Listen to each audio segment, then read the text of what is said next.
அன்பார்ந்த அனைவருக்கும் என்னுடைய நெஞ்சார்ந்த வணக்கம். ஞான ஒளிரா பாண்டியன்.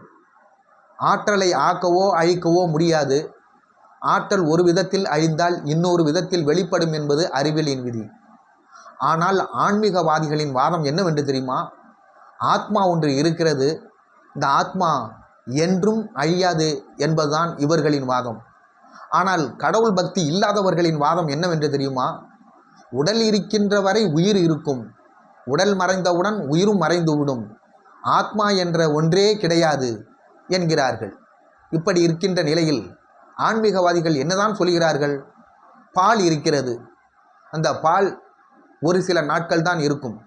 அந்த பால் கெடாமல் இருக்க வேண்டுமானால் அதில் சிறிது உரைமோரை ஊற்றினால் அது தயிராக மாறிவிடும். அந்த தயிர் ஒரு சில நாட்கள் தான் இருக்கும். அந்த தயிர் கெடாமல் இருக்க வேண்டுமானால் அதை கடைந்தால் வெண்ணெயாக மாறிவிடும்.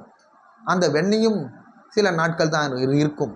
அந்த வெண்ணெய் கெடாமல் இருக்க வேண்டுமானால் அதை உருக்கினால் பரிசுத்தமான கெடாத நெய் உண்டாகிவிடும். எப்படி கெட்டுப்போகும் பாலிலிருந்து கெட்டுப்போகாத பரிசுத்தமான நெய் தோன்றுகிறதோ அதே போலதான் அழிந்து போகும் உடலிலிருந்து அழியாத ஆத்மா ஒன்று இருக்கிறது என்று சொல்கிறார்கள். ஆத்மா இருக்கிறதோ இல்லையோ அது அடுத்த உண்மை. இந்த உண்மை எப்பொழுது ஆதாரபூர்வமாக நிரூபிக்கப்படுகிறதோ அப்பொழுதுதான் இந்த மாய உலகத்தில் இந்த மனிதர்களின் மர்ம உண்மைகள் வெளிப்படும்.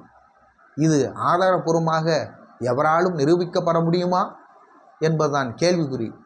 இது உங்களுக்கு பிடித்திருந்தால் சப்ஸ்கிரைப் பண்ணுங்கள், லைக் பண்ணுங்கள், ஷேர் பண்ணுங்கள். நன்றி.